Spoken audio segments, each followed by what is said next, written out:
Ẹ̀kálẹ́ ní gbogbo ibikíbi tí a ti ní àǹfààní láti máa gbọ́ mi. Mo kí wa káàbọ̀ sí orí ètò ọ̀sẹ̀ọ̀sẹ̀ wa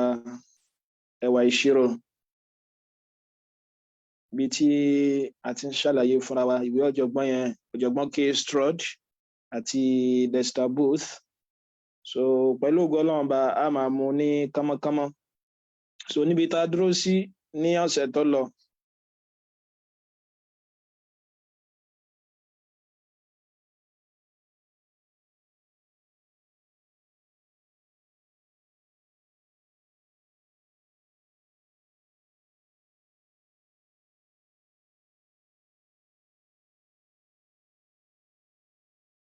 òun náà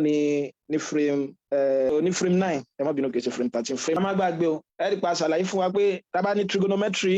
wọ́n yọ ọ̀rọ̀ yẹn nínú kíni o, nínú ọ̀rọ̀ méjì, nínú trigonon, so tí a mọ̀ sí triangle, metron, òun náà ni pé kíni o, measure, ìwọ̀n. Wọ́n la fi sọ fún wa ní ọ̀sẹ̀ tó lọ pé kíni tá bá gbọ́ trigonometry, ó ní í ṣe pẹ̀lú triangle ni o, ó ní í ṣe pẹ̀lú gbogbo tí a bá ń sọ nípa triangle. Ó sì mọ́ ràn wá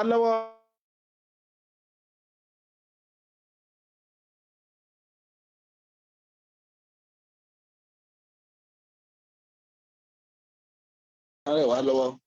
láti máa ṣe bẹ́ẹ̀. So òun náà ni àǹfààní trigonometry yẹn, wọ́n la àǹfààní trigonometry. So ṣùgbọ́n lónìí pẹ̀lú Ọlọ́run bá a máa tẹ̀síwájú ní frame 13, ẹ má bínú, frame 13 program F9. So a máa tẹ̀síwájú ní frame 13. Ọ̀jọ̀gbọ́n fẹ́ mọ̀ ṣàlàyé tí a ń pè ní trigonometry ratio. Ọ̀jọ̀gbọ́n fẹ́ mọ̀ ṣàlàyé tí a ń pè ní trigonometry ratio. Lẹ́yìn ìgbà tá a ti mọ̀ trigonometry, tá a dẹ̀ mọ̀ àwọn àǹfààní oríṣiríṣi tí ó wà fún, ló máa ràn wá lọ́wọ́ láti wá angle, ó dẹ̀ sì máa ràn wá lọ́wọ́ láti wá distance pẹ̀lú. Ká má wá gbàgbé o, ipa ní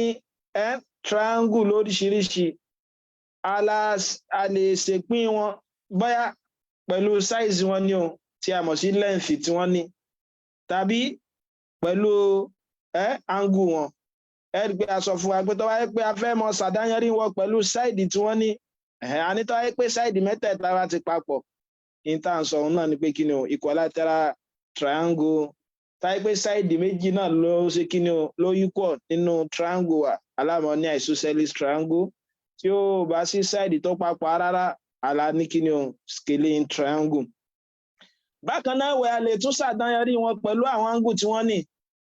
So nínú àdáyanrí aláwọ̀kọ́,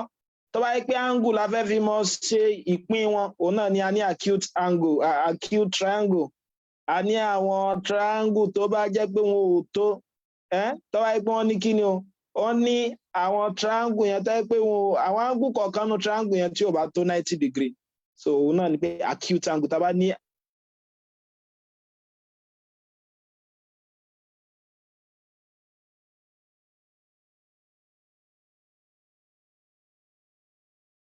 acute angle tó yẹ pé ojú 0 lọ ni o. Bá jẹ́ 90 gangan, fún tó bá ní angle 90 nínú yẹn, òun là ń pè ní kíni, òun là ń pè ní right angle triangle. Àwa ṣàlàyé fún wa pé right angle triangle yìí ó ní àwọn àǹfààní oríṣiríṣi o.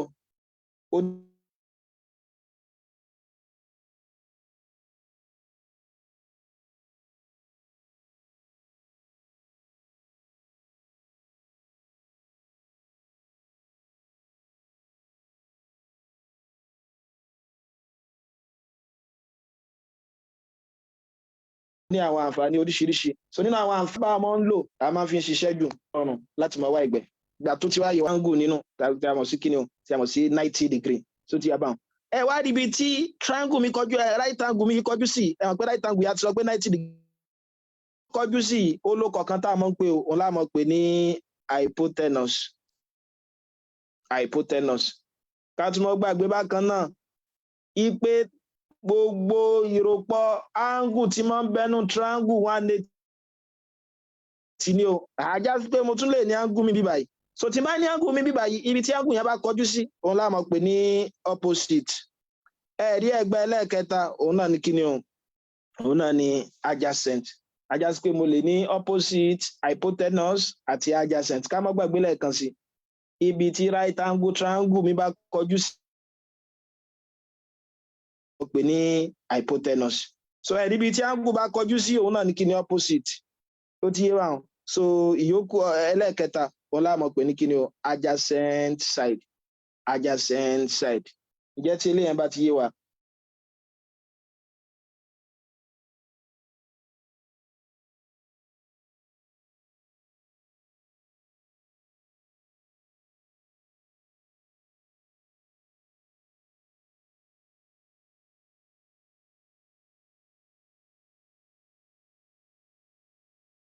Tá a dẹ̀ ti gbọ́yé nínú tí mo tó fẹ́ ká gbọ́ angle mi báyìí ṣe pé mo la lè ṣe kí ni o a lè mọ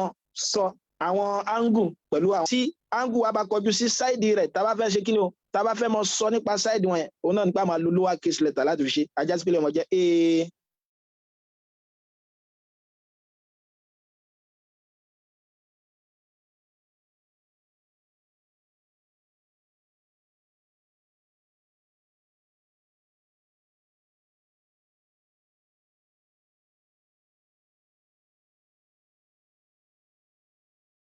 So ti mi bá so eléyìí ọmọ jẹ́ b right angle triangle ó wà ní àwọn àpè ní angle of elevation àti depression. Àpẹẹrẹ ní ìsìn mo dúró mo wá ń wo ẹyẹ lórí igi ká pé mi lélẹ́yìí o èmi ni o mo dúró báyìí so igi ìsire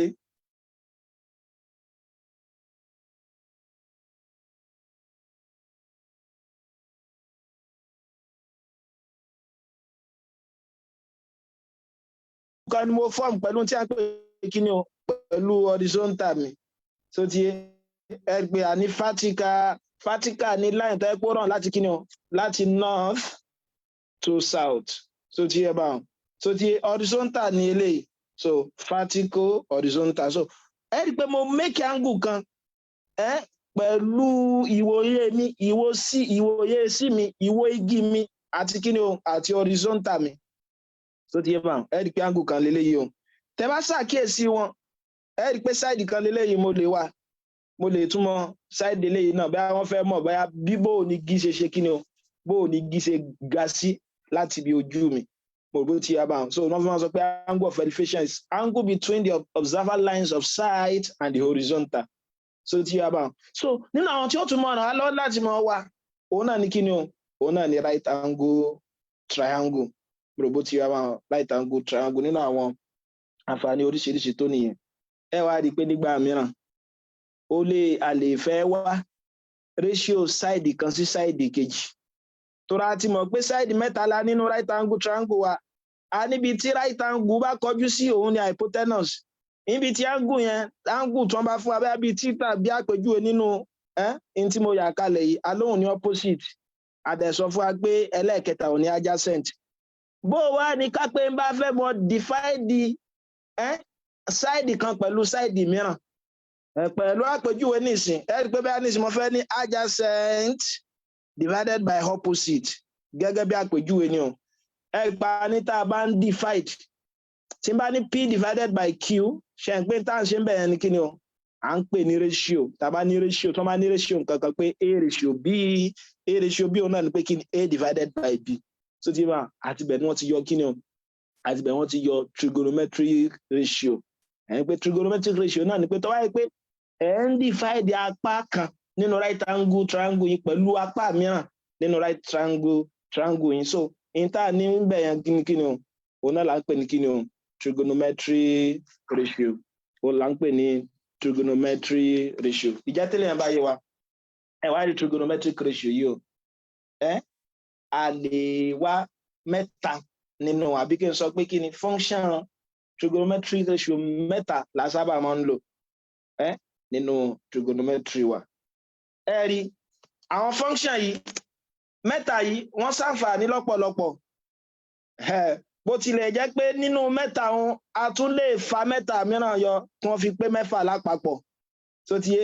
ṣùgbọ́n ìdí tá a fi sọ pé mẹ́ta náà ni ẹ rí pé ó kálukú wa la níbi tá a ti ṣẹ̀ wá bóyá níṣẹ́ ẹ̀yin wá láti ilé kan ẹ̀yin wá láti ilé mìíràn ṣe pé kò ní fẹ́ bá láàkáyè mú ká máa sọ pé ẹ̀yin náà wá láti ilé báyìí ẹ̀yin náà wá láti ilé báyìí ẹ̀yin gbọ́ yẹ pé family house yìí náà ilé tó kó gbogbo àjọ nìyẹn ẹ pé àwọn tá a bá ń bá ètò JAMB UTME series lọ ìgbà tá a dé bí binary operation nínú àlàyé tá a ṣe òun náà ni pé addition àti multiplication òun ló fẹ́ dàbí operation tá a ní àbí àwọn basic operation tá a máa fi ń ṣiṣẹ́ torí addition special subtraction tá a rí yẹn special case addition náà ní gẹ́gẹ́ bá a ṣe ṣàlàyé fún wa ibi tá a bá ní kíni ẹ rí pé òfin kan náà ló bá ṣiṣẹ́ ẹ rí pé gbà tá à ń proof identity ṣẹ̀ǹpá ní identity ni pé kí láà máa rò mọ́ element kan tí ó mọ̀ fún wa ní element mìíràn ṣẹ̀ǹpé negative náà ni ẹ rí pé wọ́n jọ wà papọ̀ náà ni wọ́n fi sọ pé tẹ bá wo inú ìwé mìíràn wọ́n lè sọ pé operator addition àti subtraction wọ́n sábà máa ń kó wọn papọ̀ so operation multiplication àti division wọ́n máa ń ṣe kíni o wọ́n máa ń kó àwọn yẹn náà papọ̀ so ẹ wá rí mẹ́ta àwọn function mẹ́ta tí mò ń sọ pa níyò àwọn náà ní alákọ̀ọ́kọ́ ń bẹ̀ a ní sine a ní cosine adẹ̀sí ní kíni o adẹ̀ ní tangent tó ti bá wọn ẹ wá rí sine angle kan so ti tá a tún mọ́ ń kọ pẹ̀lú sine theta bẹ́ẹ̀ tí theta mi bá jẹ́ angle kò pín dandan pé títò mọ jẹ́ angle ní gbogbo ìgbà so ti bá wọn so tí theta bá jẹ́ angle sine angle kan yóò mọ jẹ́ ratio kíni o opposite divided by hypotenuse ẹ̀dẹ̀ mọ́ gbàgbé pé opposite ni pé kíni o ibi tí angle mi bá kọjú sí hypotenuse ni side tó ṣe kíni o tó gùn jù nínú kíni o nínú triangle mi so tí ẹ wá di cosine bákan náà wẹ̀ a lè mọ kóhun pẹ̀lú cos theta so tí ẹ bá yẹn yóò mọ dàbí kíni o adjacent òun náà ni ratio adjacent sí kíni hypotenuse ẹ má gbàgbé pé kí ni mo pe ratio divided by pé opposite adjacent divided by hypotenuse rí tangent bákan náà wẹ̀ òun náà ni tan theta a máa pè ní kí ni ratio kí ni o opposite to adjacent pé opposite over adjacent wá rí mẹ́tẹ̀ẹ̀ta yìí nínú àwọn tá a fi lè mọ rántí rẹ̀ tí ò ní bùkátà ká sórí tá a náà ti mọ̀ òun náà là ń pè ní kí ni o SOHCAHTOA ní mnemonic ẹ̀ so tí ta bá ní mnemonic mnemonic náà ni pé kí ni o àwọn nǹkan tá a kójọ pọ̀ tó mọ́ mú arántí nǹkan kan ẹgbẹ́ ìgbà tá a wà ní bí iléèwé alákọ̀ọ́bẹ̀rẹ̀ àbí nǹkan kan wọ́n ní characteristics of living thing Mr. Ninjadi ẹ̀kọ́ fẹ́ ká mọ àwọn tí àwọn kọ̀ọ̀kan ń kó sínú náà nìyẹn so mnemonic fún trigonometric ratio òun náà ni SOHCAHTOA ìtumọ̀ SOHCAHTOA ni pé sine ó máa jẹ́ kí ni opposite over hypotenuse so tí ń bá cos ó máa jẹ́ kí ni o adjacent over hypotenuse táwọn dẹ̀sí mọ́ jẹ́ kí ni o opposite over adjacent táwọn máa jẹ́ kí ni o opposite over adjacent SOHCAHTOA ajá sí pé àǹfààní rẹ̀ ẹ̀rí pé tẹ́ bá wo fírèmù yẹn nínú tọ́jọ́ ọgbọ́n ṣàlàyé náà ni pé kí ni o tá a bá ṣàkíyèsí nígbà tí mo ti mọ̀ ní ìsìn ajá sí pé mo lè wá sáìdì kan ṣe pé mo nínú àwọn àǹfààní tó wà ń bẹ̀ náà ni pé báyà bí àwọn angle of elevation báyà mo fẹ́ wo ẹyẹ àbí nǹkan kan mo rò bó ti wá báwọn ẹ̀rí pé tẹ́ bá wo nínú àwọn àǹfààní nínú àwọn àpẹẹrẹ tí ọ̀jọ̀gbọ́n mú wa tẹ́ bá wo frame 15 ọ̀jọ̀gbọ́n ni àwa lè mọ lo àwọn ratios mẹ́ta tí mo dákọ̀ yìí máa padà dákọ̀ mẹ́ta mìíràn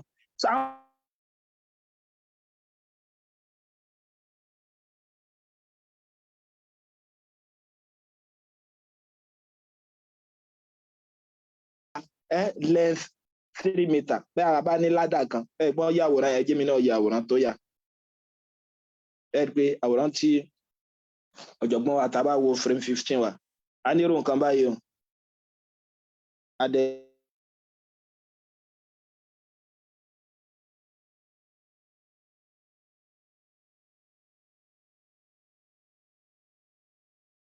kápá bá ní ládà length 3 meter báyìí ẹ̀ pé ládà òun náà ní gàjà leans against a vertical wall tí wọ́n wá fara rẹ̀ tí aró ògiri tààrà ògiri yẹn náà jẹ́ kí ni o at an angle of 56 degree.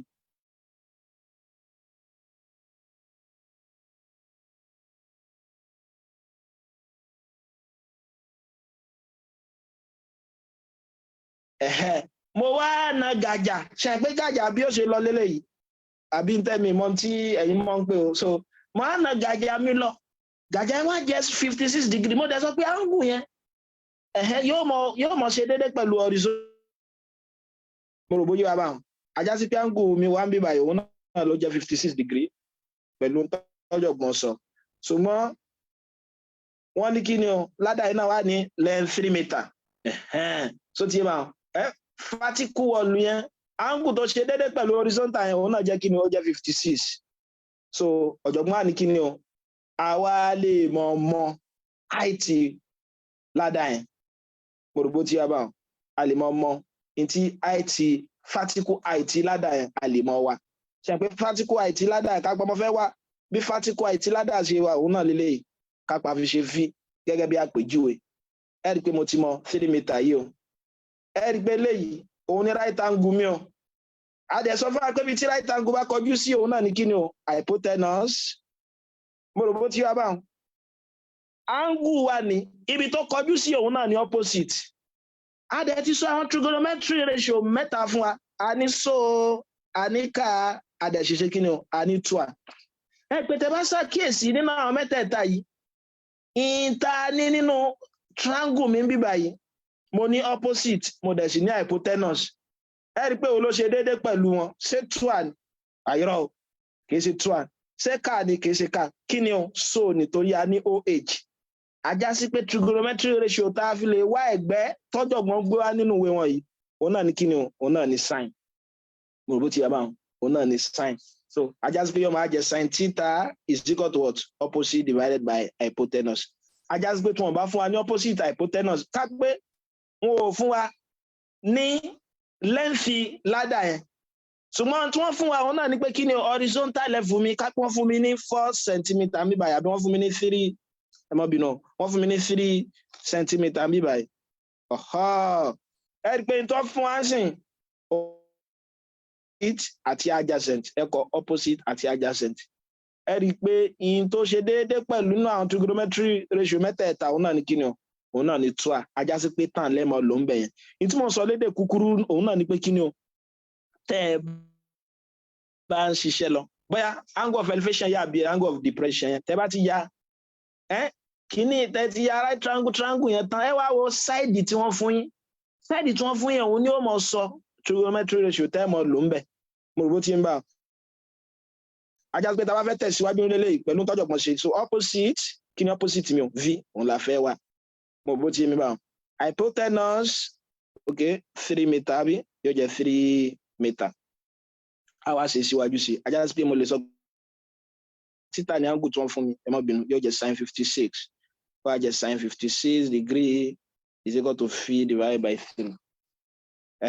ń gbọ́ ẹ pé v mo fẹ́ mọ̀ ajá sí pé v mi yóò jẹ́ 3 times sin 56 degree kí la lè mọ̀ fi wá àwọn angle yìí o nígbà tí wọ́n dá àwọn kílókọ àbí ká sọ pé láyé àtijọ́ nígbà tí ẹ̀rọ ìṣirò tá a mọ̀ sí calculator tí ì dé à ń pè nǹkan kan ní mathematical table kí ni à ń pè ní mathematical table òun náà ní kí ni tá a máa ń pè ní 4 figure table yẹn tó yẹ kó kó gbogbo àwọn èsì ìṣirò oríṣiríṣi àwọn calculations oríṣiríṣi so àti àwọn argument wọn náà lóríṣiríṣi so lára rẹ̀ tá a fi lè lo mathematical table wa òun náà ní pé ká wá trigonometry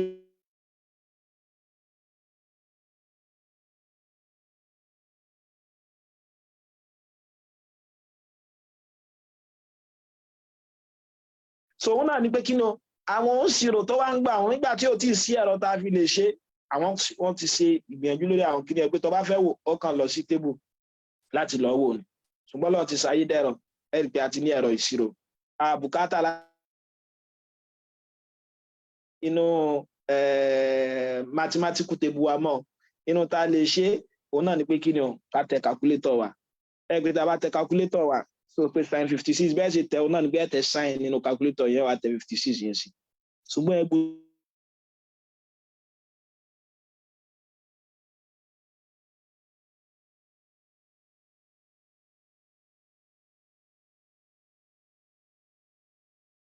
$56 kí ni o 56 degree ajá sí pé mo gbọ́dọ̀ mọ̀ ṣe kí ni o mo gbọ́dọ̀ mọ̀ gbé calculator mi sí degree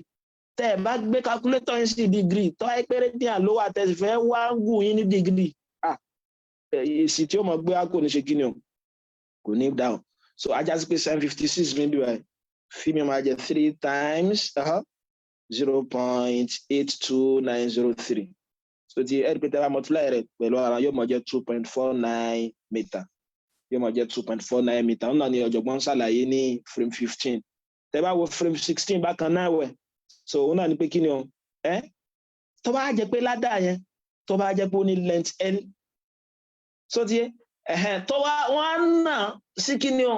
bẹ́ẹ̀ sì tọ́jọ̀gbọ́n sọ sí pé length tó ní nìsín òrùbó yé wa mi báwọn so length tó ní nìsín length L ni o kápò ní length L wọ́n á náà sí kí ni o angle 60 degree instead 56 mi báyìí náà ọ̀jọ̀gbọ́n ní kápá wá ní 60 degree òrùbó ti yé mi báwọn so tábà ní 60 degree so the horizontal with the top of the ladder 4.5 degree so ti yé báwọn so horizontal yẹn òun jẹ́ kí ni o òun jẹ́ 4.5 degree so wọ́n á ní kí ni length ladder yẹn ó jẹ́ so kí ni length ladder yẹn ó jẹ́ ẹ pé láti ṣe kí ni láti ṣe yẹn náà kò le rárá o so tí wà so láti ṣe ìyẹn náà kò le rárá ẹ pé nítorí wọ́n fún wa lélẹ̀ ìpele jẹ́ 4.5 àbí wọ́n á ní ká wá ìtẹ́lẹ̀ ìjẹ́ a dẹ̀ ti mọ̀ pé wọ́n fún wa ní opposite wọ́n dẹ̀ ṣe kí ni o wọ́n fún wa ní opposite no eléyìí ni wọ́n ká wá wọ́n fún wa ní opposite wọ́n dẹ̀ fún wa ní hypotenuse àti angle wa a ní opposite àti hypotenuse wọ́n dẹ̀ fún wa ní angle 60 degree ṣe é pé nínú àwọn mẹ́tẹ̀ẹ̀ta tá a ti mọ̀ mnemonic wa so katua òun náà ni pé tó fẹ́ ṣe déédéé pẹ̀lú rẹ̀ òun náà ni sin ajásí pé màá tún máa ní sin 60 degree is equal to opposite so ti yé kí ni opposite mi bẹ̀rù 4.5 ibi tó kọjú sí tangle yẹn kọjú sí so ti yé mà divided by hypotenuse tó jẹ́ L pé a lè ṣe L mi náà mọ̀ jẹ́ kí ni o 4.5 divided by sin 60 degree ìtọ́jú ọgbọ́n sọ ní frame 16 yẹn àwa tí a bá ń bá wé yẹn ká lọ so ajásí pé léyìn ọmọ jẹ́ kí ni o 4.5 divided by kí dẹ̀ ní sin 60 wa ẹ bá tẹ ẹ̀rọ ìṣirò yín tàbí tábìlì sin wa pé yóò fún wa ní 0.860 tẹ bá ṣe tán yóò fún wa ní kí ni o 5.2 yóò fún wa ní 5.2 káwá lọ mọ̀ ẹ rí i pé mo la ní sin a ní cos a ní tan nínú àwọn ẹwà eléyìí tó wà fún right angle triangle náà ni pé kí ni o tí n bá ní tan mi ṣe é pé tan mi pẹ̀lú interco àkọ́sórí wa òun náà ni pé so katua òun náà ni pé kọ́ mọ jẹ́ kí ni o tan ni opposite of ratio of opposite to adjacent mo wá lè mọ ọkọ tan mi pẹ̀lú kí ni o ratio sin sí cos tan mi òun náà ni kí ni sin theta divided by cos theta so yìí wa òun náà lélẹ́yìí ká pé n bá ní right angle triangle mi mo mọ̀ pé right angle triangle mi ká pé lè jẹ́ A mo ní angle B mo dẹ̀ sì ní angle C tí angle mi bá wà ń bí báyìí ajásí pé lẹ́yìn ó jẹ́ B pẹ̀lú àlàyé mi eléyìí ó jẹ́ A eléyìí ó dẹ̀ sì jẹ́ C kí lélẹ́yìí ibi tí right angle triangle mi kọjú sí mo lóun ní hypotenuse òun ló dẹ̀ sì mọ́ sí kí ni òun ló mọ́ ń tóbi jù ibi tí angle eléyìí kọjú sí òun ní opposite wa eléyìí dẹ̀ sì jẹ́ adjacent ajásí pé pẹ̀lú eléyìí mo lè wá sin theta mi o sẹ́yìn pé sin theta mi òun náà ní so opposite over hypotenuse kí dẹ̀ ní opposite wa B divided by A so ti yé kí ni cos theta bákan náà wẹ̀ kí ni cos theta o adjacent car ẹ mọ́ gbàgbé àkọ́sórí yẹn adjacent over hypotenuse that's C divided by A then tan theta bákan náà wẹ̀ òun jẹ́ 2 opposite divided by adjacent kí dẹ̀ ní opposite mi o ẹ rí pé opposite mi jẹ́ B divided by C ṣùgbọ́n in tí mo fẹ́ fàyọ́ bí báyìí náà ni pé kí ni tan theta mi o mo lè kọ́ gẹ́gẹ́ bí sin theta divided by cos theta ọ̀yà òun náà ni pé tí n bá divide sin àti cos mi papọ̀ yóò mọ̀ fún mi ní B over C ẹja ayẹwo ṣe tòótọ́ ni ẹ pé sin theta divided by cos theta mi kí ni ó mọ̀ fún mi B divided by A ń gbọ́dọ̀ pé B over A òun ni sin theta mi then all over yìí mo lóun náà ni divided by àbí cos theta tó ń jẹ́ C over A ẹ̀dẹ̀ sì mọ́ gbàgbé òfin tá a ti kọ́ sí àwọn náà ni pé tẹ́ bá fẹ́ sọ division yìí di multiplication ẹ mọ̀ tàkìtì fraction tí ó wà níwájú rẹ̀ ajásí pé ọjà A over C kí lẹ ṣàkíyèsí A àti A gera àwọn ilé ìkún kíni o B over C ẹ rí i pé ọdọgba pẹ̀lú ilé àbí ọdọgba ajásí pé látòní lọ náà tan theta mi ó mọ jẹ́ kíni o sin theta divided by cos theta lẹ́yìn ìgbà tá a ti á mọ̀ yín mo láwọn atúní àwọn trigonometric ratio mẹ́ta mìíràn so ti yé wá rí trigonometric ratio mẹ́ta yìí o wọ́n jẹ́ reciprocal sin ẹ̀wọ̀n pé níta ní tẹ́lẹ̀ òun náà ní sin theta a ní cos theta adẹ̀ní what tan theta tàbádẹ́ gbàgbé eléyìí ní so opposite over hypotenuse àbí adjacent over hypotenuse eléyìí dẹ̀ sì jẹ́ opposite over adjacent.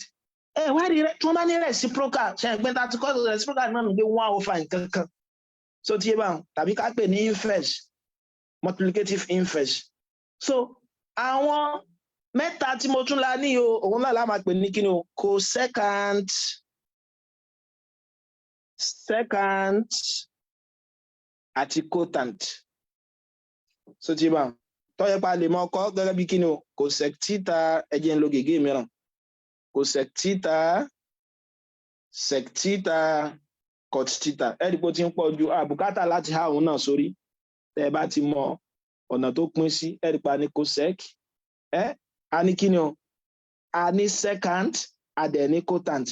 ìtẹ́ṣe náà ni pé ẹ wá kà ẹ̀ka mẹ́ta àkọ́kọ́ ẹ̀ka lẹ́tà mẹ́ta àkọ́kọ́ lórí lẹ́tà tó bá dúró sí yẹn òun náà ni ìbẹ̀rẹ̀ ìkan náà mẹ́tẹ̀ẹ̀ta tá a ti mọ̀ so ti yẹn bá ẹ pé mo ní cos ẹ pé cosecant tí n bá ka mẹ́ta mbẹ̀ 1 2 3 orí ibo ló dúró sí orí s ajá sí pé 1/sin nìyẹn so ti bá cosecant mẹ́mọ̀ jẹ́ kí ni 1/sin theta mo rò bó ti yẹn bá tàbá tún ka mẹ́ta eléyìí náà 1 2 3 ṣe é pé orí c ló dúró sí àbí so òun náà mọ̀ túmọ̀ sí kí ni o 1/cos theta òun náà ni pé reciprocal cos nìyẹn ẹ̀rí cotant bákan náà wẹ̀ òun náà ni pé kí ni o tẹ bá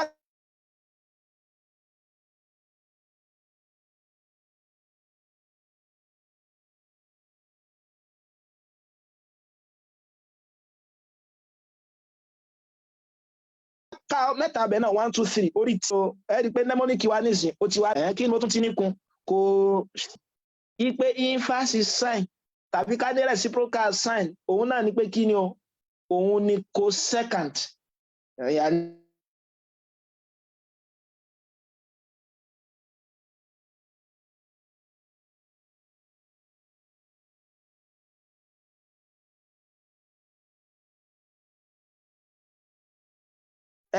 àwọn kí ni o àwọn ratio yìí tẹ́lẹ̀ ajá sí pé ní ọmọ jẹ́ kí ni hypotenuse divided by opposite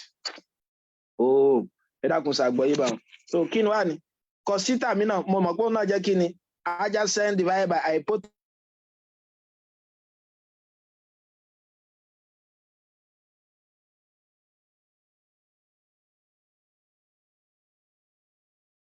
hypotenuse divided by adjacent so ti báwọn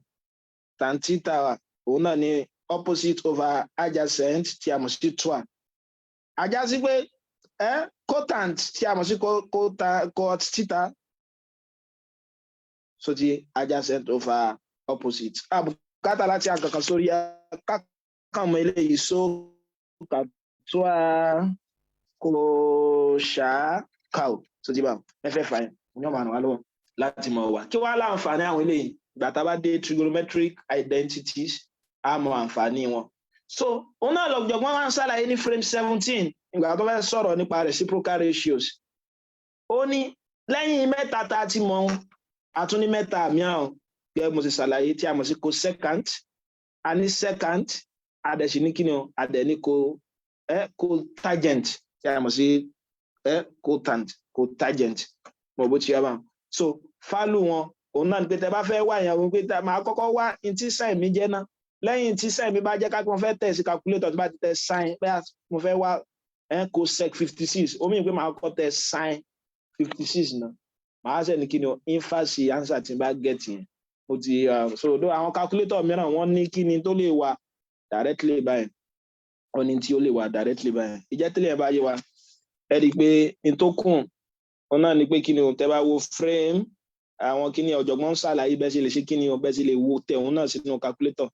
so ti yé báyìí tàbí tẹ bá ní angle of elevation àti depression yìí so tán á fún wa ní opposite àti adjacent ṣe pé opposite àti adjacent nínú tá a mọ̀ sí tẹ́lẹ̀ òun náà ni pé kí ni o 2 mo lè lo tan fún láti fi wá side tí mo ń wá mo rò bó ti yá báwọn tàbí angle mi ṣùgbọ́n yàtọ̀ sí pé táàmù wọ́n lè fún mi ní formula cotangent wọ́n lè fún mi ní value cotangent ajá sí pé mo lè lo cotangent náà láti fi wá nígbà jẹ́ pé opposite àti adjacent òun náà ló jẹ́ kí ni o ló jẹ́ tí mo ní so opposite àti adjacent òun náà ni mo ní.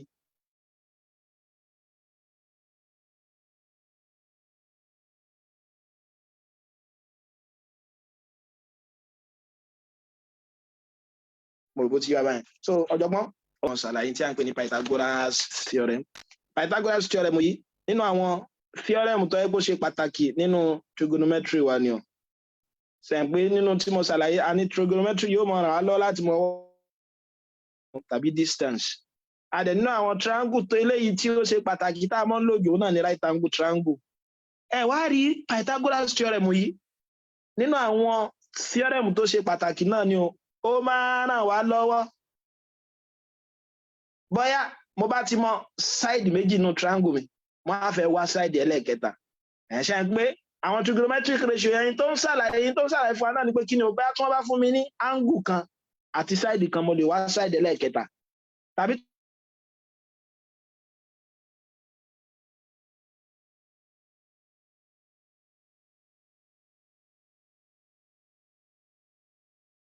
tí wọ́n bá fún mi ní side méjì mo lè wá angle tó ń ṣe ẹlẹ́ẹ̀kẹta òun náà ni pé kí ni o a lè lo theorem wa ó dá ẹni tó ronú pa rẹ̀ ó ronú rẹ̀ bí ẹgbẹ̀rún méjì ọdún sẹ́yìn tí a mọ̀ sí 2000 years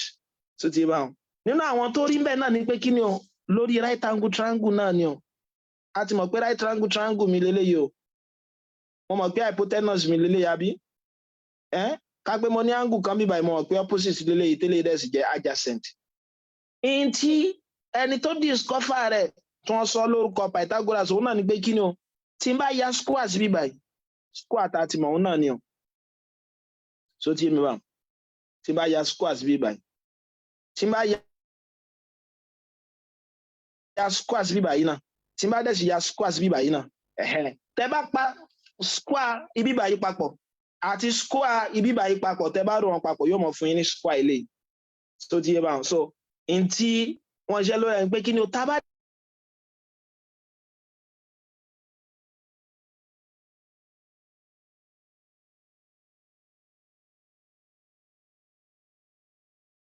ní right angle triangle ní Pythagoras theorem mo sọ ń bẹ lérí hypotenuse ní bí mo pè lè ní sí ajá sí pé square orí hypotenuse yóò mọ equal sí square ìròpọ̀ square àwọn ẹ̀gbẹ́ méjèèjì mo bó ti wá báwọn so yóò mọ equal sí ìròpọ̀ square àwọn ẹ̀gbẹ́ méjèèjì.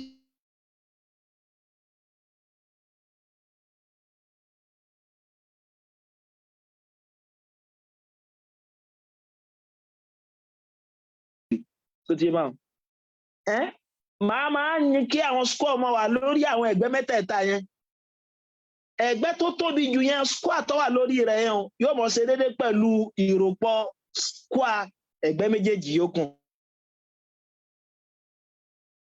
ní pé kí ni right angle triangle square on the hypotenuse is equal to the sum of the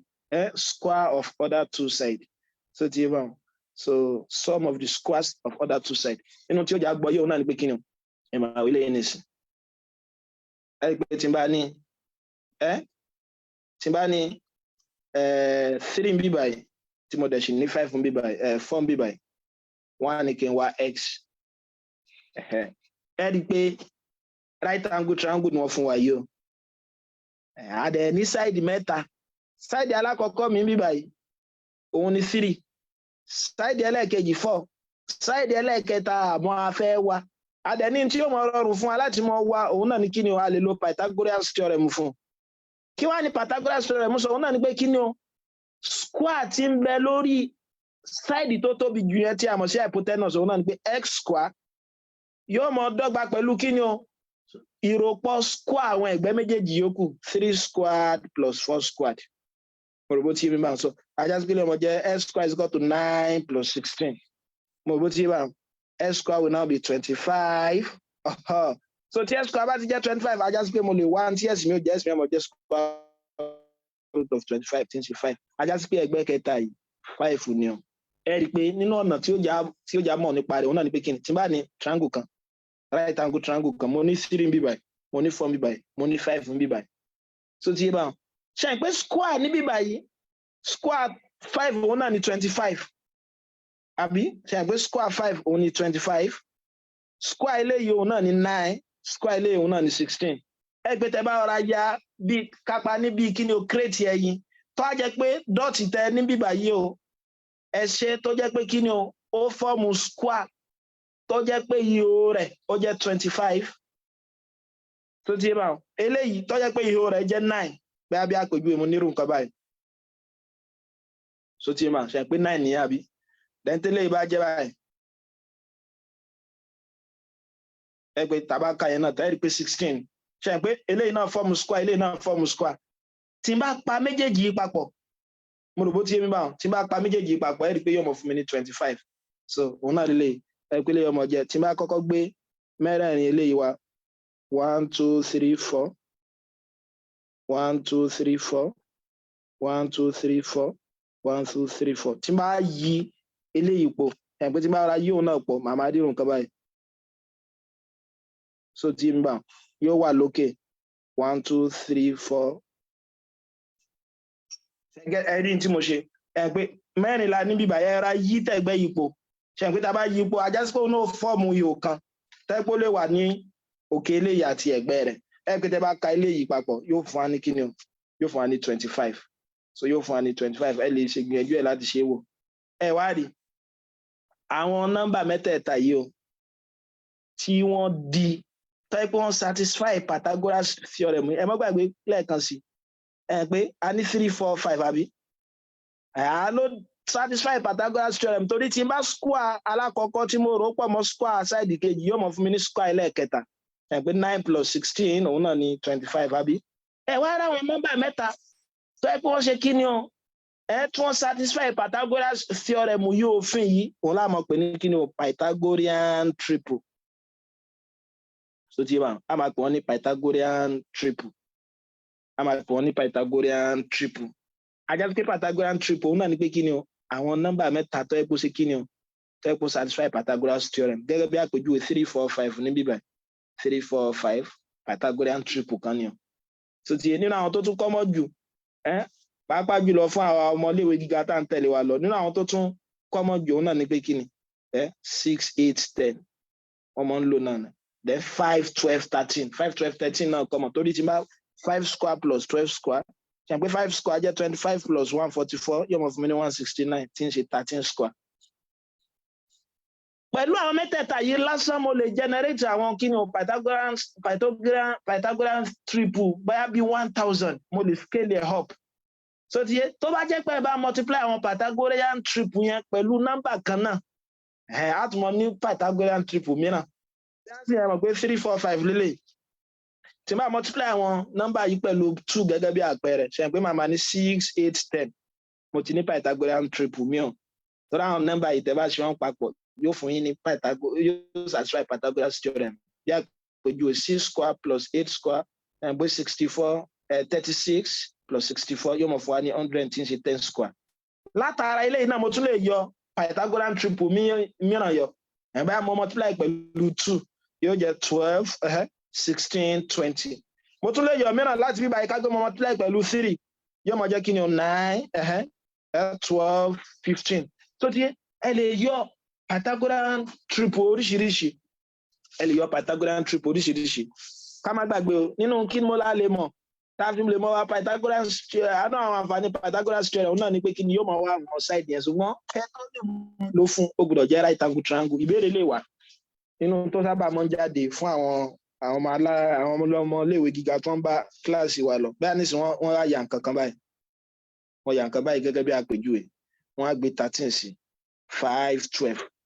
ṣe pé wọn ò ya eléyìí tó scale wọn ò yà bó ṣe yẹ kó wà wọ́n á bẹ̀rẹ̀ pé is this triangle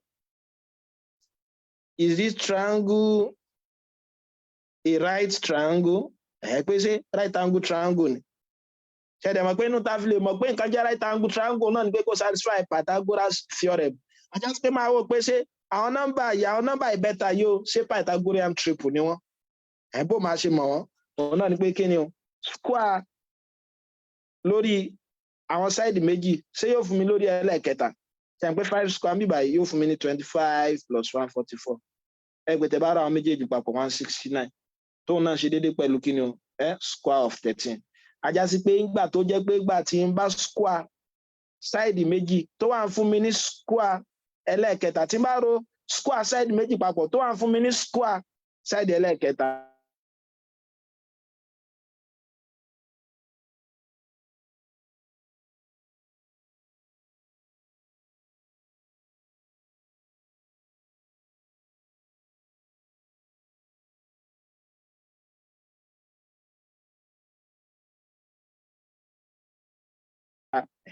ajá sí pé àwọn ìbẹ́ta ni wọn ìgbà tó dẹ̀ fi jẹ́ Pythagorean triple ajá sí pé Pythagorean triple ajá sí pé triangle yẹn tí mo ti rí side yẹn kí ni right angle triangle ni so ajá sí pé right angle triangle náà ni.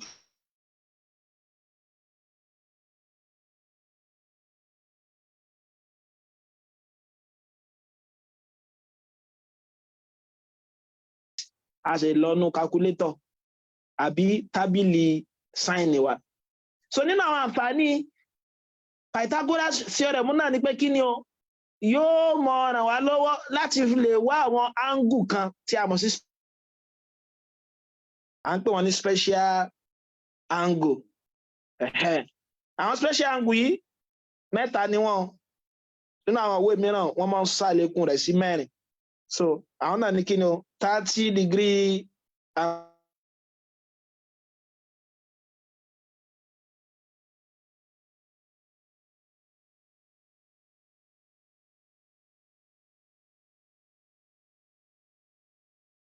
angle 45 degree àti angle 60 degree so ti yé bá so torí tàbí táfi mọ́ pé special triangle special angle náà ni pé kí ni o tẹ́ bá fẹ́ ní trigonometric ratio àwọn angle tí mo pè ní special yìí inú kó jẹ́ pé yóò mọ̀ fún wa ní answer ní sod tàbí yóò mọ̀ fún wa ní answer wa ní fraction ajá sí pé ní bùkátà tí bá ti mọ answer wọn lórí láti mọ lọ sínú calculator mi mọ́ ẹ̀ẹ́dẹ̀ kíyèsí ìbéèrè tó sábà máa ń wáyé jù ń bẹ̀ tàbí tàbá máa ń fi ṣe òun náà ni pé kí ni o wọ́n máa ń fún aláwọn angle aláwọn special angle yẹn so inú ta fi á lè wá àwọn special angle náà ni pé kí ni o 2 right angle triangle ni o so ti bá 2 right angle triangle 2 right angle aláwọ̀kọ́ òun náà ni pé wọ́n yọ láti bí equilateral triangle so ti triangle ẹlẹ́ẹ̀kejì wọ́n yọ láti bí kí ni o láti bí isosceles triangle máa ṣàlàyé bí gbogbo ẹ̀ ṣe jẹ́ ẹ mọ̀ wo ká pé mo ní equilateral triangle mi náà lọ́jọ̀gbọ́n fẹ́ mọ̀ ṣàlàyé ní frame 24 so náà lọ́jọ̀gbọ́n fẹ́ mọ̀ ṣàlàyé ní frame 24 tí n bá ní triangle mi báyìí ṣe pé tá bá ní equilateral triangle òun náà ni pé kí ni o side mẹ́tẹ̀ẹ̀ta ó mọ̀ dọ́gba eléyà àtẹlẹ́yì wọ́n mọ̀ dọ́gba ajá sí pé tí n bá pe arákùnrin yìí ní 2 arákùnrin náà mọ̀ jẹ́ 2 eléyìí náà mọ̀ jẹ́ 2 ẹ̀dẹ̀ mọ́ gbàgbé ìròpọ̀ angle tí ń bẹ́nu kí ni o tí ń bẹ́nu triangle 180 ni o tẹ́ bá ní irú special equilateral triangle yìí tẹ́ pé àwọn méjì kọjú síra wọn báyìí mo bó ti yá bá wọn ajá sí pé wọ́n mọ̀ ní equal angle náà mo rò bó ti yé mi báyìí so equilateral triangle lélẹ̀ ẹ̀gbẹ́ àwọn mẹ́tẹ̀ẹ̀ta papọ̀ a dẹ̀ ní àwọn angle tó kọjú síra wọn ní òfin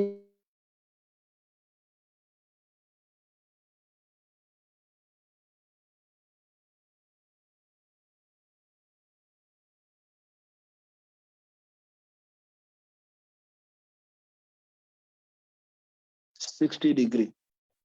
mo rò bó ti yé mi báwọn so 60 degree ọ̀yà ẹ̀jẹ̀ ń da sí méjì báyìí kápẹ́ ń bá da sí méjì ajá sí pé tí ń bá da sí méjì ní dọ́gba ìpín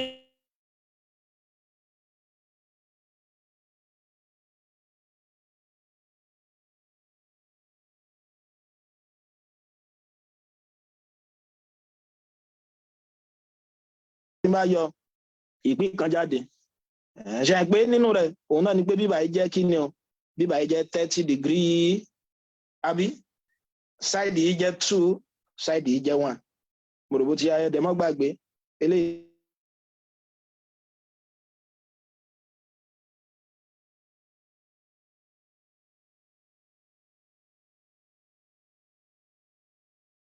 is jọ kí ni right angle triangle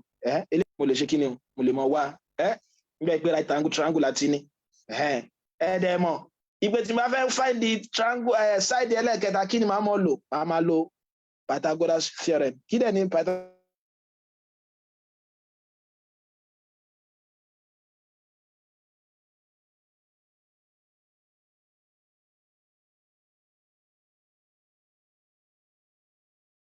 Pythagoras theorem sọ òun náà ni pé square tí pẹ̀lú kí ni o square àwọn side méjèèjì one square òrùbó tí ń bá so ilé máa jẹ́ kí ni o 4 s square is equal to 4 minus 1 s square is equal to 3 òrùbó tí ń bá x mi máa jẹ́ square root of 3 ajá sí pé bíbá yìí root 3 ni in tó ti wá mú mi tí mo ti mọ side mẹ́tẹ̀ẹ̀ta ajá sí pé ó rọrùn fún mi náà láti wá kí ni o láti wá trigonometric ratio triangle yìí òun náà ni pé mo lè mọ in tí sin 30 mi ó máa jẹ́ ní ìsìn tó ní mo ti mọ̀ pé sin mi opposite over hypotenuse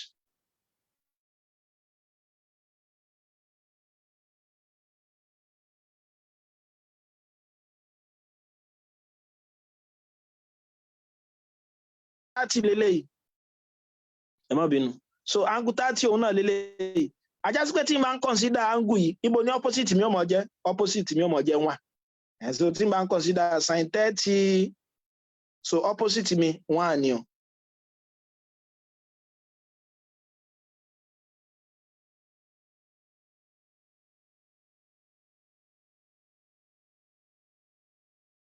get true sin 30 mi ó máa jẹ́ kí ni o opposite over hypotenuse so opposite over hypotenuse mo bó ti yẹ wá so opposite over hypotenuse so ìjẹ́ tí a bá ti mọ̀ pé opposite over kí ni opposite divided by hypotenuse tí ń ṣe 2 ajá sí pé sin 30 mi half ni sin 30 mi half ni so ti ẹ̀ di pé ọ̀rọ̀ ọ̀rùn àbùkátà láti tẹ calculator ká tó mọ̀ so ti mo lè wá cos 30 bákan náà ẹ̀wẹ̀ cos 30 náà òun náà mo jẹ́ kí ni ká adjacent over hypotenuse kí ni adjacent mi by tí n bá ń consider angle 30 so adjacent mi jẹ́ kí ni root 3 divided by hypotenuse mi òun náà jẹ́ 2 mo bó ti ń bá so bákan náà ẹ̀wẹ̀ tan 30 mi kí ló wọ́n mọ̀ jẹ́ 2 opposite over hypotenuse kí ni opposite mi 1 divided by hypotenuse adjacent 2 adjacent which is root 3 mo bó ti ń bá so eléyìí ni 30 bó ni ẹjá wa trigonometric ratio angle 60 bákan náà 60 degree cos 60 degree tan 60 degree mo bó ti yá bá so tan 60 degree so ajá sí pé tí n bá fẹ́ dára mi láàmú in tí mo ṣe ń bẹ̀ òun náà ni pé kí ni o eléyìí nìsín sin 60 degree angle yìí ni màá máa consider wọn ò ní mọ jẹ́ opposite mi mọ́ kí ni ọmọ jẹ́ opposite mi báyìí ẹ̀hàn pé wàá sọ pé opposite níbi tí angle wa bá kọjú sí ajá sí pé opposite mi bí báyìí ó jẹ́ kí ni root 3 ọ̀yà kí ni adjacent mi jẹ́ 1 hypotenuse mi hypotenuse yóò mọ jẹ́ ó jẹ́ 2 ajá sí pé sin 60 mi máa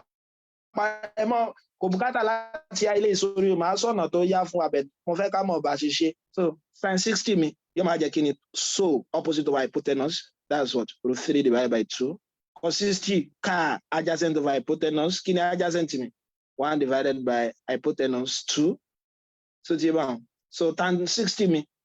wọ́n mọ̀ jẹ́ kí ni opposite over adjacent. Kí dẹ̀ sì ni opposite mi root 3 divided by 1. Tí ń ṣe root 3. Ẹ pé tẹ́ bá ṣàkíyèsí rẹ̀. Ṣé pé òfin kan wà fún complementary angle wa. Bó la kí la mọ̀ ń pè ní complementary angle. Tó wáyé pé kí ni angle méjì bá ṣe kí ni tó bá rò pọ̀ dé 90 degree ẹ̀dẹ̀ mọ̀ pé òfin yẹn náà ni pé kí ni tí n bá ní cos theta mọ́ papọ̀ mọ́ kí ni sin 90 degree minus theta òfin kan nìyẹn òun náà ni pé tí n bá ní cos 30 degree yóò máa jẹ́ sin in tó kù tí angle eléyìí ó fi pé 90 kí ló kù tí 30 ó fi pé 90 60 degree so tí n bá ajá sí pé tí n bá ní cos 10 yóò máa ṣe dé pẹ̀lú kí ni sin 80 degree sin 45 degree òun náà fi sọ lọ́sẹ̀ tó wọ́n pé ibi tí sin àti cos ti dọ́gba òun náà ni angle 45 so wọ́n mọ̀ jẹ́ kí ni yóò mọ̀ jẹ́ cos 45 degree àpè tí mo fẹ́ ká kéèsì ń bẹ̀ náà ni pé kí ni sin 30 kí ni sin 30 ó máa ṣe déédéé pẹ̀lú cos 60 pẹ̀lú òfin complementary angle yẹn so tí ẹ rí pé half náà ni.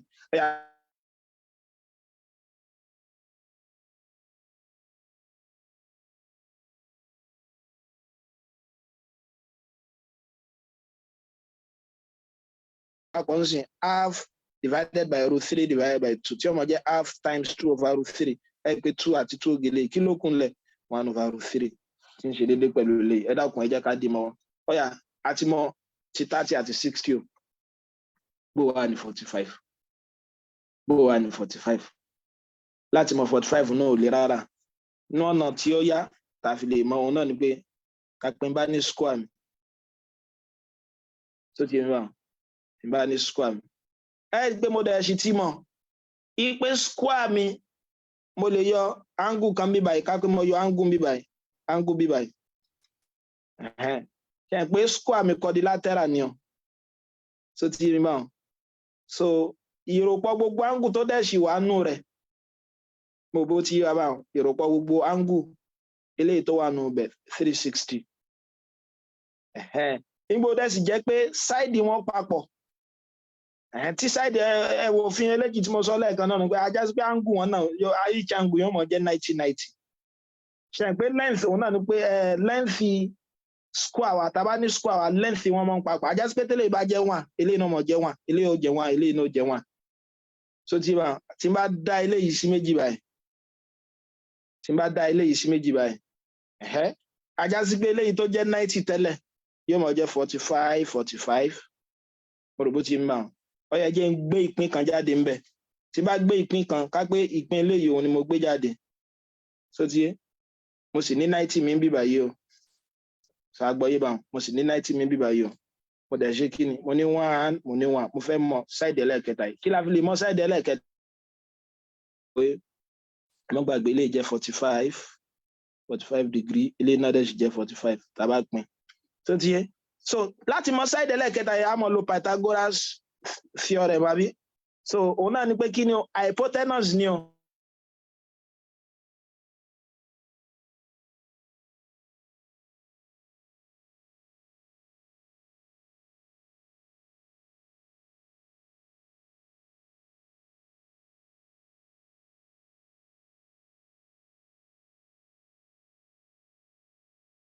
Pythagorean tẹ́lá ni o kí ni Pythagorean triple mìíràn tá a ti mọ̀ ń sìn 1 root 2 Pythagorean triple mìíràn ni o kódà eléyìí náà tá a ṣe síwájú mi báyìí ẹ̀hún náà ni pé kí ni 1 2 root 3 bùkátà láti dá ẹ láàmú tẹ́ ẹ bá ń ṣe tí wọ́n á ní kẹ́ wẹ́lẹ̀ kẹta wọ́n ti fún yín ní.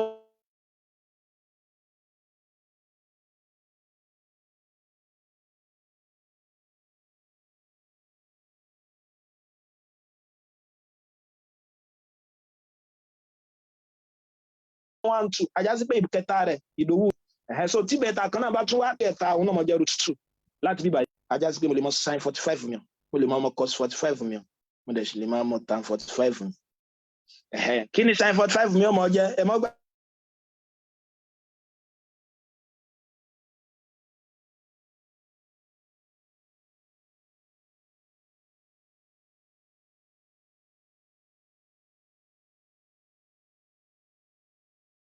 Hypotenuse ni ohun bí tó gùn jù tí right angle yín bá kọjú sí so hypotenuse mi jẹ́ kí ni o root 2 adjacent mi dẹ̀ sì jẹ́ 1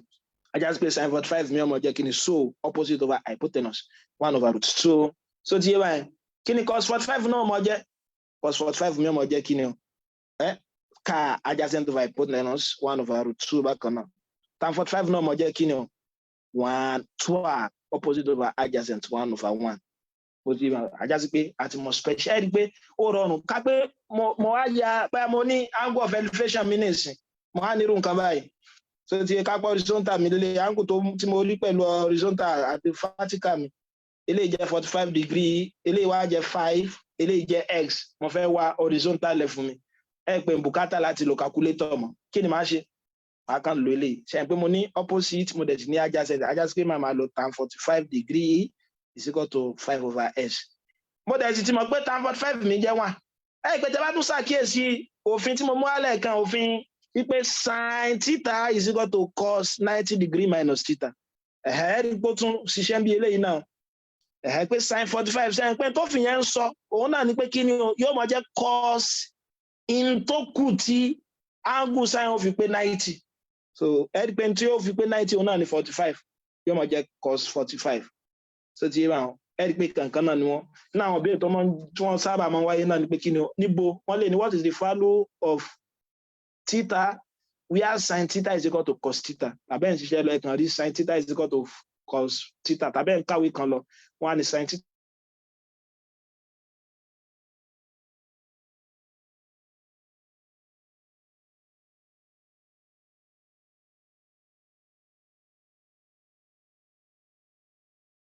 is equal to 45 wọ́n á ní hence theta ìgbà tá tí wọ́n mọ̀ bí wọ́n ṣe wà wọ́n á ní ọ̀nà eléyìí tó ṣe kí ni tó yá kánmọ́kánmọ́ tàfi lè mọ̀ wọ́n òun náà ni káàpẹ́ bá fẹ́ find the sin 30 cos 30 ẹ mọ̀ bínú sin 30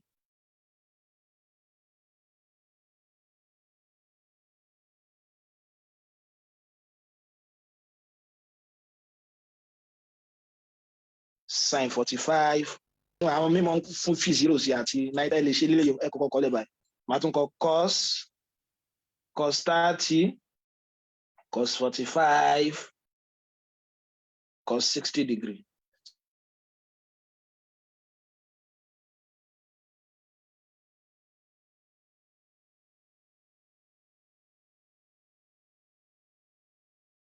yóò mọ̀ ṣe kí ni o yóò mọ̀ ní denominator 2 gẹ́gẹ́ báyìí náà denominator 2 tẹ́ bá fẹ́ gbàgbé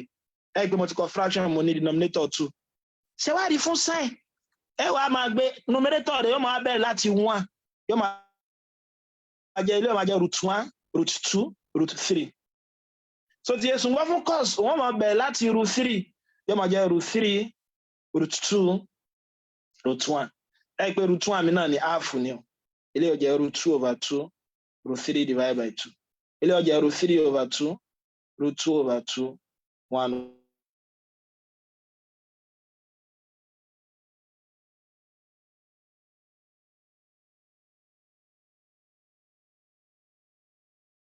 dọ̀tò wọn bó ṣe wà sin 60 tó ti yẹ cos 30 cos 45 cos 60 ẹ má gbàgbé degree ṣe à ń gbé ẹ lè gbé wọn lọ rédíà abọ́lẹ̀ ṣe mọ́ gbé lọ rédíà multiply by pi/180 so ajá sí pé sin 30 mi ní báyìí mọ́lẹ́kọ̀ọ́ ẹ mọ̀ fún gbogbo wọn ní denominator 2 ilé wọn máa jẹ́ kí ni √1 √2 √3 ẹ fi lè náà ní denominator 2 ilé máa jẹ́ √3 wọ́n bẹ̀rẹ̀ láti 3 √2 √1 mo bó ti yá báyìí so √2 √3 √1 bó wà ní a lè mọ̀ tán náà ẹ̀yìngbà mo ti mọ̀ pé tán mi òun ò tiẹ̀ lè rárá láti mọ̀ tẹ́lẹ̀ so kí ni màá máa ṣe màá máa wá ratio arákùnrin yẹn tó ti bá ratio eléyà sílẹ̀ ẹ máa dára yín láàmú ẹ kàn máa mú numerator àwọn méjèèjì tó ti ajá sí pé 30 ọmọ jẹ́ kí ni √1/√3 ilé ọmọ jẹ́ kí ni √2 √2/√2 so ti ilé ọmọ jẹ́ kí ni √3 divided by √1 so ti yóò máa jẹ́ 1/√3 1/√3 so ti ẹgbẹ́ bùkátà láti ṣe kí ni bùkátà láti hà nínú àwọn tí mo fi tí máa fi ká díẹ̀ náà ni pé kí ni tẹ́ ẹ bá tún fẹ́ ṣe báyìí ọwọ́ yín tún lè rọrùn ọwọ́ yín ìka ọwọ́ yín ó tún lè rọrùn láti mọ̀ àwọn tó ṣe léwu náà ni pé wọ́n sọ ká pé mo bá ní àtẹ́lẹwọ́ mi báyìí so ti wà ṣe pé àtẹ́lẹwọ́ mi mo lè ní ìka 5 ni mo ń bẹnu àtẹ́lẹwọ́ mi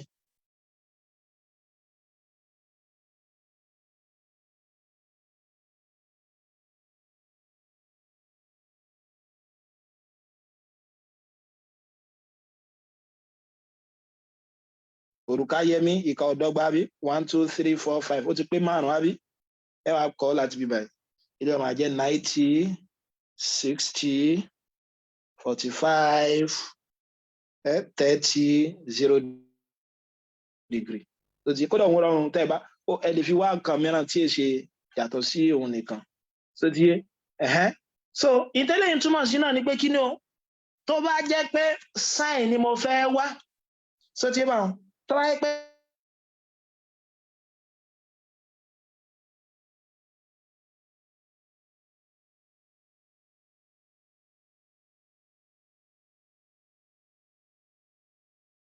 àbí ìka mélòó ló wà nísàlẹ̀ rẹ̀ ìka kan ajá sí pé ọmọ jẹ́ 1/2 so díẹ̀ ọ̀yà ká pé sin 45 mo fẹ́ wá ń kọ́ òun náà ni pé ajá sí pé 45 mi nílé yìí ìka mélòó ló wà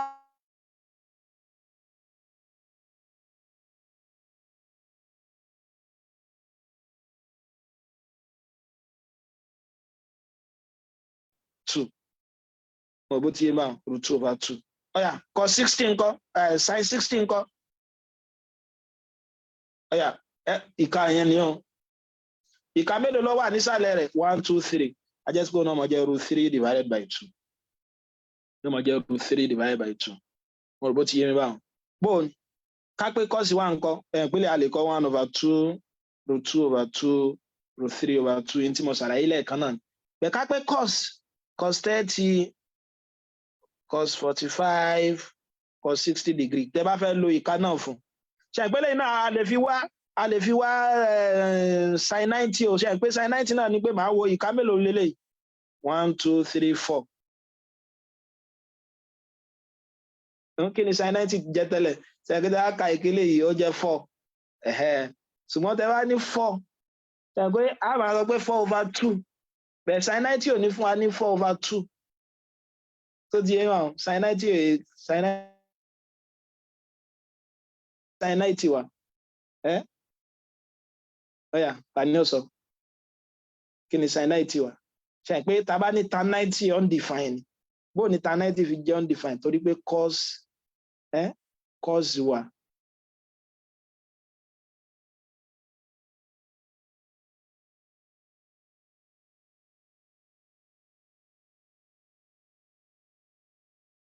mọ̀ lílé ẹ máa gbọ́ a ní ẹ̀gbà lè wá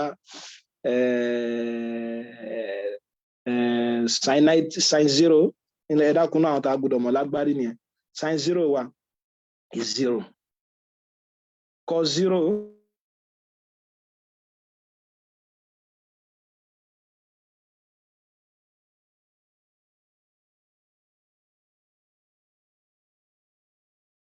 is 1 so ti kí ni cos 0 jẹ́ 0 ẹ̀gbọ́n tún jẹ́ òyìn náà láti fi complementary tí mo sọ ẹ̀gbà tí mo ti mọ̀ pé sin jẹ́ 0 sẹ́yìn pé sin 0 yóò mọ̀ sí dédé pẹ̀lú kí ni cos 90 degree so làwọn méjèèjì fi jọ jẹ́ kí ni àwọn méjèèjì fi jọ jẹ́ 0 so ti ìwọ òfin ìka yìí àwọn special angle yẹn lẹ́mọ̀ lò fún ọ òfin ìka yẹn àwọn special angle yẹn lẹ́mọ̀ lò fún so ti so cos wọn náà ni pé kí ni ẹ mọ̀ bẹ̀rẹ̀ lá ibi ìka yẹn ẹ mọ̀ kà síwájú kì í ṣe pé ìsàlẹ̀ lẹ́mọ̀ kà wọn sí ajá sí pé 30 minutes sẹ́yìn pé ibi tí ìka ti bẹ̀rẹ̀ ni so ti máa ka àwọn ìka tó wà wájú rẹ̀ 1 2 3 ìka mélòó wà ń bẹ̀ 3 ajá sí pé yọmọ jẹ́ √3 divided by 2 45 fún kọ́ ìka mélòó wà ní iwájú rẹ̀ 1 2 ìka méjì alẹ́ yọmọ jẹ́ √2 divided by 2 16 kọ́ ìka mélòó ìka kan yọmọ jẹ́ kí ni 1 divided by 2 so tí máa fẹ́ mọ tan mi kọ́ tan 30 cos tan 45 àti tan 60 ajá sí pé bùkátà láti dára mi láàmú kí ni máa ṣe ń bẹ̀ máa kàn máa wá ratio àwọn méjèèjì ni so pẹ̀lú ògo Ọlọ́run bá máa dúró sí bíbá yìí lálẹ́ ìtorí àkókò so lónìí a ti mọ̀ nípa trigonometric ratio wa aláwọn trigonometric ratio mẹ́ta so a ní wọn nínú right angle òun náà ni pé tá bá ní right angle triangle wa side mẹ́ta ta ní òun náà ni hypotenuse òun náà ni side tó pọ̀ jù ń bẹ̀ a ní opposite ibi tí angle wa kọjú sí a dẹ̀ ní adjacent side ẹlẹ́kẹta àwa ni pẹ̀lú àwọn right angle yóò a lè wá ratio wọn náà àwọn ratio trigonometric ratio mẹ́ta ta ní òun ni sine cosine àti tangent so ti sine mi òun náà ní opposite over hypotenuse cos jẹ́ adjacent over hypotenuse tan jẹ́ opposite over adjacent tá à ń pè ní soccatoire aláwọn mẹ́tẹ̀ẹ̀ta yìí náà a ní àwọn reciprocal wọn tí a mọ̀ sí cosecant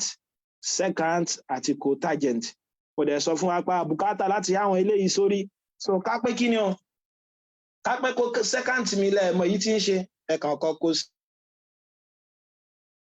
cosecant yìí tó ti ń bà ẹ wá ka 1 2 3 ibi tó bá dé lẹ́tà tó bá dé òun náà ní bẹ̀rẹ̀ ìkànnì àwọn trigonometry yẹn rí pé ẹ̀sì ló dé ajá sí pé 1 over sine yẹn a sọ bẹ́ẹ̀ fún sec náà a dẹ̀ ṣe bẹ́ẹ̀ fún kí ni o cotangent mo sọ fún wa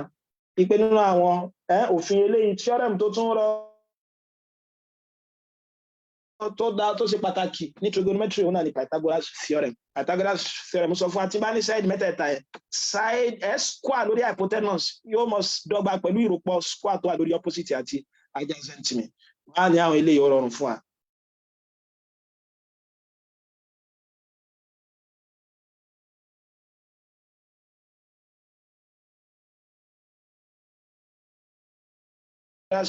Theorem yẹn àwọn là ń pè ní Pythagorean triple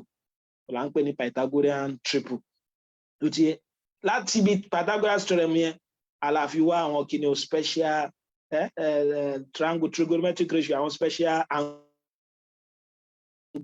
bíi 30, 45 àti 60 degree tó ti yọ wá so aláwọn special angle ní pé ó rọrùn láti wá wọn láì jẹ́ pa ṣe wo calculator tàbí 4-figure table wa so torí yóò mọ fún wa ní àwọn surd tàbí tí ó jẹ́ fraction so pẹ̀lú ògo Ọlọ́run bá ní ọ̀sẹ̀ tó ń bọ̀ a máa bẹ̀rẹ̀ frame tó kàn láti frame 24 no ẹ má bínú so láti frame torí frame 31 ibi tí ọ̀jọ̀gbọ́n fẹ́ mọ̀ ṣàlàyé àwọn identities àwọn trigonometric identities so iná àwọn ṣẹ́tọ́ ẹ̀pọ̀ dùn ẹgbẹ́ ọmọ ṣe kí ni o tí a máa lò ní ọ̀sẹ̀ tó ń bọ̀ ni ìmọ̀ bóyá ní ẹnìkan tó ní ìbéèrè kan àbí ìbéèrè mìíràn ìbéèrè tó jù bẹ́ẹ̀ lọ kí n tó káàdì ètò tó ń lẹ̀ ìbéèrè so ìgbà tí ó sì béèrè so títí tí màá fi mọ pàdé wa ní ọ̀sẹ̀ tó ń bọ̀ ẹ ṣé ó pọ̀ tí ẹ darapọ̀ mọ́ wa so ó dàárọ̀.